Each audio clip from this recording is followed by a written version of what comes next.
aren, sagu, bambu, kelapa itu ada SK-nya dari Menhut sebagai tanaman hutan.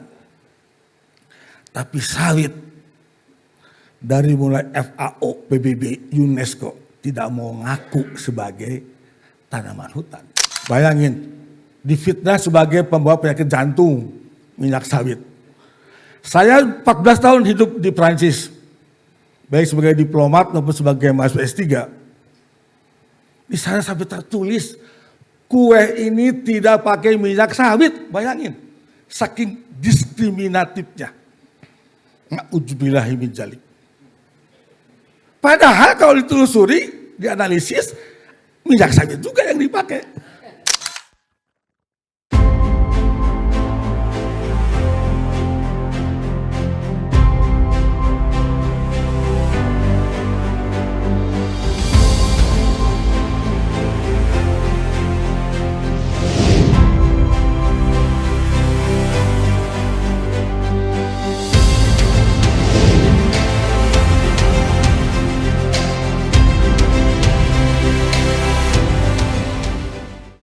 Terima kasih moderator. Bismillahirrahmanirrahim. Assalamualaikum warahmatullahi wabarakatuh.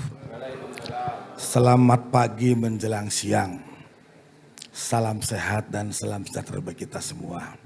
Pertama-tama yang terhormat pimpinan USU, Pak Sekretaris Universitas, Wakil Rektor, para dekan, kemudian para ketua prodi dan sebagainya. Yang saya hormati Pak Darmin, Ketua Dewas dari IPOS dan jajaran eksekutifnya, ada Pak Nanang dan kawan-kawan. Juga rekan-rekan dari GAPKI yang saat sudah hadir sebagian di sini. Kemudian para dosen, para pimpinan departemen dari USU yang kami hormati.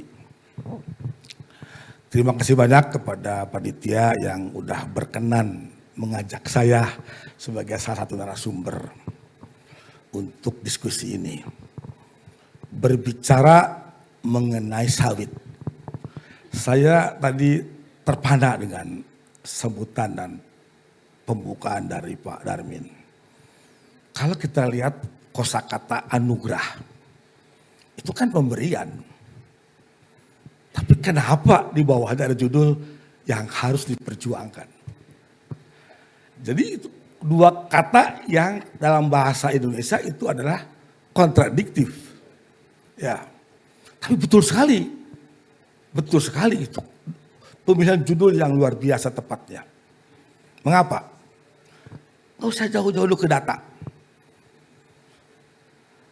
Mengapa Apkasindo datang ke kami, Fakultas Kehutanan, untuk meminta mengkaji, membuat naskah akademik dengan judul Tanaman Sawit sebagai Tanaman Hutan Terdegradasi. Itu geger dunia persilatan. Saya ketua timnya. Lalu saya mendapat sebutan, Prof. Yanto adalah guru besar perusak lingkungan. Dari Kumparan, dari Mongabai dan sebagainya. Gak apa-apa, justru saya lebih terkenal karena LSM. Ya kan? Bayangkan Bapak Ibu. Aren, sagu, bambu, kelapa itu ada SK-nya dari Menhut sebagai tanaman hutan. Tapi sawit dari mulai FAO, PBB, UNESCO tidak mau ngaku sebagai tanaman hutan. Padahal tadi Pak Darmin dengan sangat tugas mengatakan, hei itu tanaman hutan di Afrika Barat sana. Ya, jadi perjuangan pertama sebetulnya bagaimana kita menjadikan sawit sebagai salah satu tanaman hutan. Begitu itu keluar yuridis formilnya, maka urusan sawit di hutan, urusan sawit dimanapun tidak ada masalah lagi. Jadi perjuangan pertama Pak Darmin, kita harus berusaha agar sawit tidak menjadi anak tiri di negeri ini.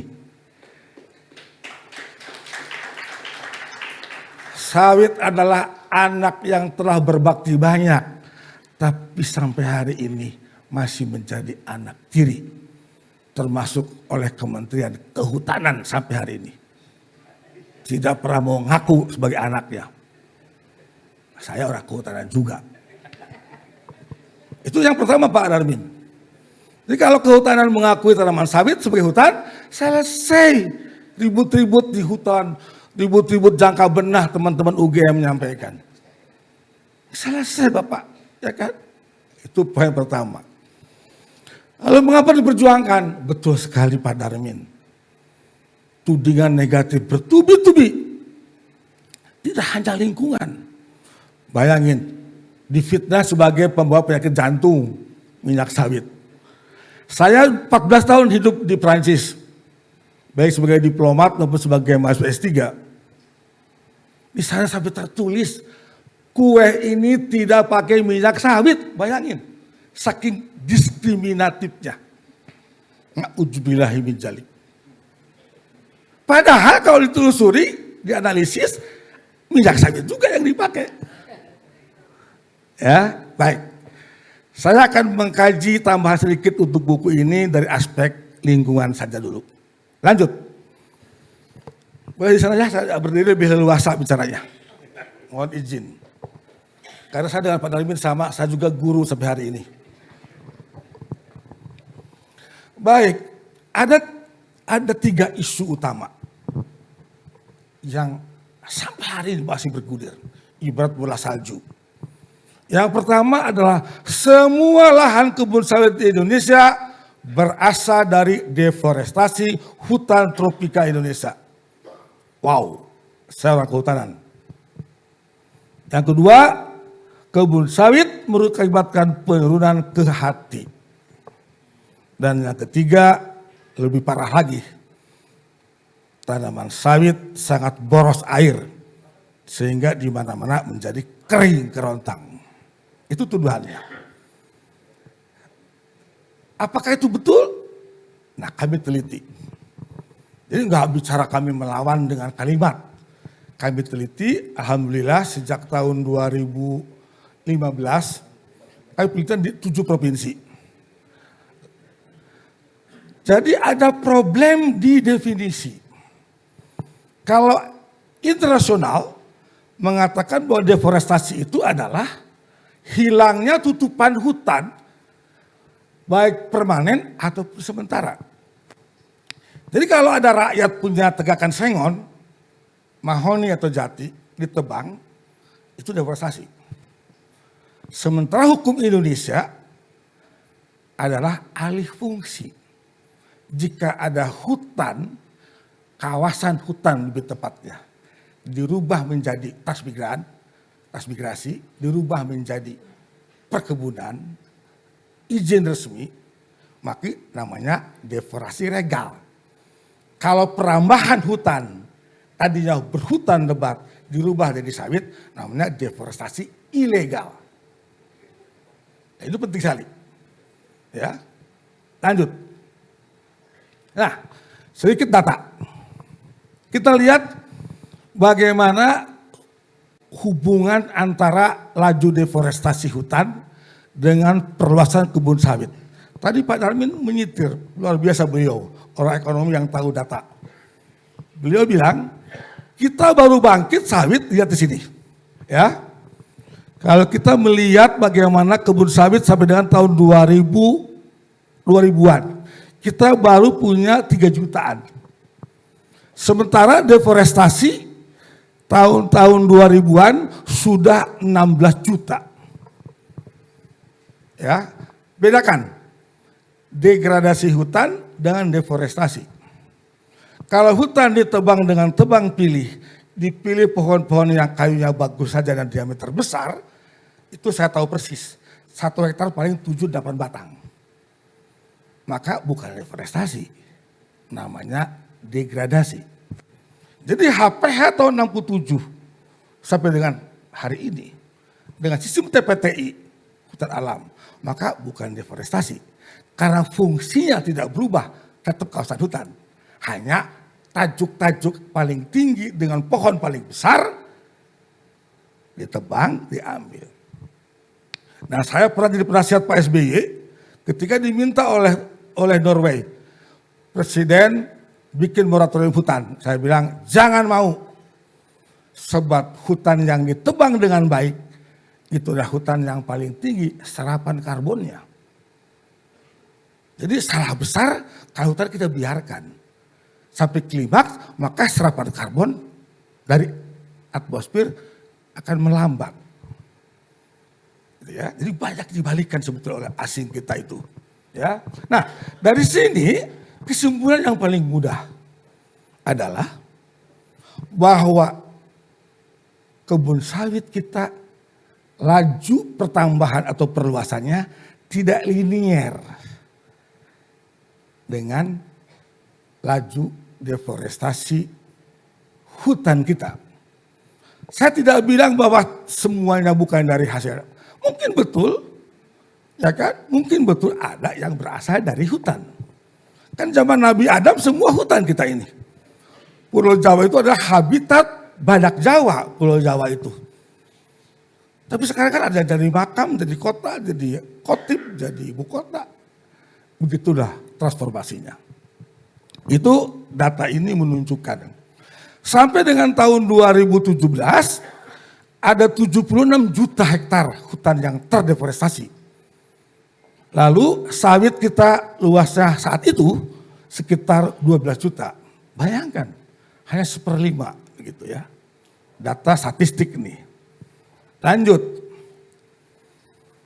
Nah ini dari Mr. Roda Sirat, Direktur Sirat untuk wilayah Asia Tenggara. Dia melihat bagaimana hubungan antara kehilangan hutan dengan perluasan kebun sawit. Ya, jadi yang merah itu. Lihat, grafiknya tidak sama. Semakin membuktikan orang asing pun melihat hal yang sama. Bahwa tidak ada hubungan antara perluasan kebun sawit dengan hutan. De facto ada taman nasional yang dirambah, is fine. Itu harus kita akui. Ya. Lanjut. Nah kami IPB, Fakultas Kehutanan memiliki data dari 1, 2, 3, 4, 5, 6 provinsi.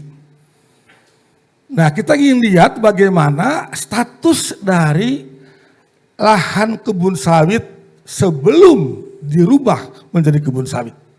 Kita bisa lihat di sini bahwa kebun sawit yang kami teliti, ya 54 tambah 37 tambah 4 sesungguhnya 70, 80, 90% itu dulunya bukan kawasan hutan. Ya, Indonesia menganut kawasan hutan dan hanya Republik Indonesia yang memiliki atau pemilik kawasan itu adalah banyak orang. Di luar negeri cuma satu, Agraria BPN. Di kita enggak. Ada Menteri Kehutanan, pemilik kawasan hutan. Ada BPN Agraria, pemilik tanah non kawasan. Ditambah lagi sekarang ada hutan adat. Ada hutan banyak. Hanya di kita. Mengapa saya bilang ke Pak Prabowo waktu pembentukan kabinet, harusnya solusi mesti lahan harus dikelola only oleh satu lembaga saja. Maka saya usul pada beliau, pindahkan Baplan dari kehutanan masuk ke ATR BPN. Bereslah soal lahan sebetulnya. Lanjut. Lalu kita lihat dari land cover untuk memenuhi definisi internasional. Kita lihat yang bawah, lihat. Dari 6 provinsi ini ada 76% lahan yang dijadikan kebun sawit di wilayah kajian kami bukan areal berhutan. Bukan. Tapi betul ada 23% dulunya tutupannya lahan hutan sekunder. Nah kalau kita based on definisi deforestasi dari asing, sepakat bahwa ada 23% kebun sawit kita hasil dari deforestasi hutan. Kalau menggunakan definisi internasional. Karena dulunya areal berhutan sekunder. Itu betul, kita ngakui. Tapi jangan dibilang semuanya begitu, kira-kira gitu. Okay? Dan ada 2% dari hutan alam. Itu pilihan kami. Lanjut. Nah, bagaimana dari sejarah atau riwayat penggunaan lahan? Kita bisa lihat di sini bahwa sesungguhnya yang berasal dari kebun masyarakat lahan tani itu sekitar 52. Lalu dari bekas 18. Jadi 70% sebetulnya memang dulunya adalah perkebunan dan pertanian. Hanya sekitar 28% yang dulunya berkas areal konsesi HPH. Ada 28%. Ya, ini data real gitu ya dari 6 provinsi yang kami teliti. Lanjut.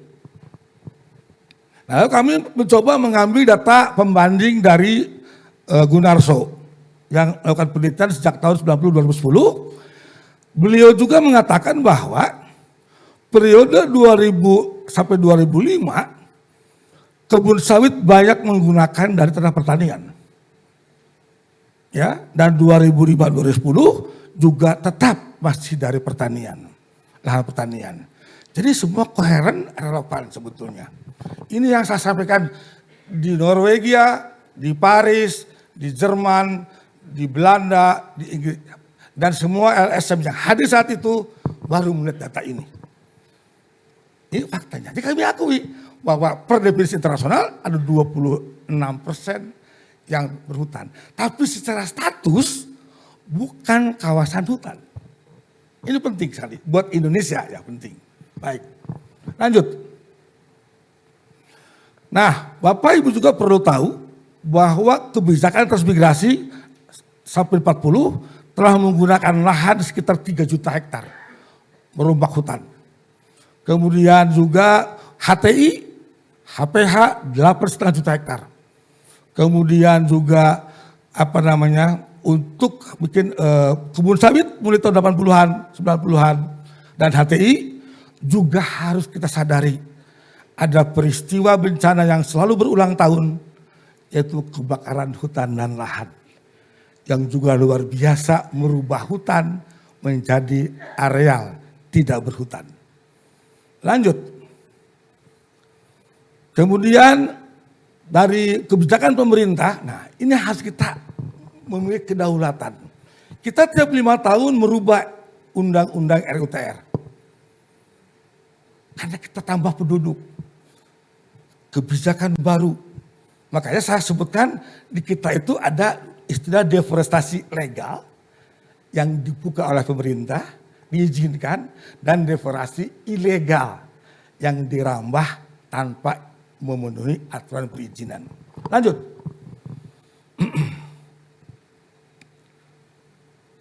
Silahkan.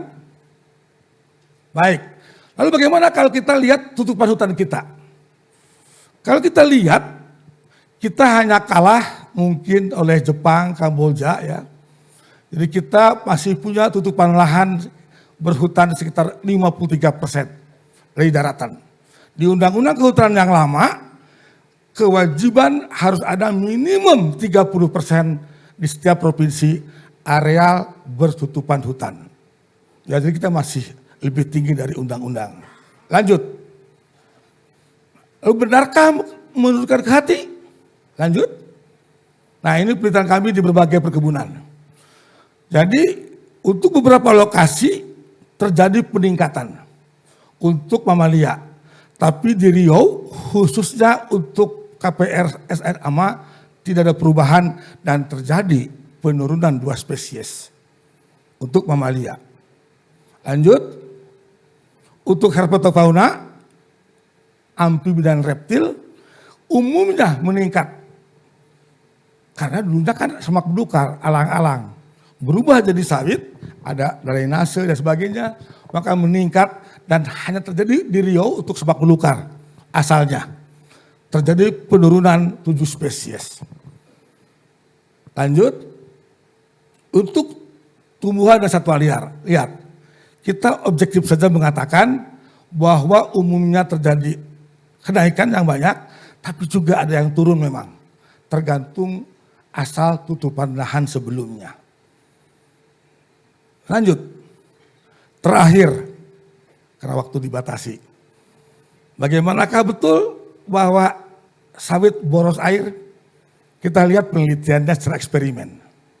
Ya, kalau kita lihat dari penyerapan air, sebetulnya sawit juga tidak tinggi-tinggi amat. Ya, sengon, jati, mahoni, pinus masih lebih tinggi. Ini penelitian ya, bukan kata data dibuat, bukan ya, ini penelitian. Lalu dari alelopati juga keragaman tanahnya dan penyerapan CO2-nya. Lihat, mengapa sawit lebih tinggi serapan CO2-nya? Semua pohon yang berbuah dan diambil buahnya dipanen secara periodik pasti sangat tinggi. Anehnya lagi, yang perlu perjuangan juga. Di NDC kita, untuk karbon kita, neraca karbon nasional, sawit masih belum dimasukkan. Aneh banget gitu ya, nasibnya sial banget sawit itu. Padahal kalau betul sawit 17 juta hektar dianggap sebagai tanaman yang menyerap karbon, wow, berapa serapannya. Harus bayar tuh negara-negara yang bikin polusi. Ya, gitu. Karena paling besar serapan emisinya. Lanjut, satu lagi kalau tidak salah ya. Ini untuk tanaman-tanaman semusim dan sebagainya. Kita lihat bahwa sebetulnya kelapa sawit tidak paling bawah, tidak paling tinggi. Gitu ya. Dari segi data gitu ya. Tentunya ada yang canggah, silakan. Yang penting harus ada penelitian yang sama, metode yang sama sehingga bisa diperbandingkan. Lanjut. Sudah cukup aja kemarin, singkat aja. Baik, terima kasih. Mohon maaf kalau saya kurang pas.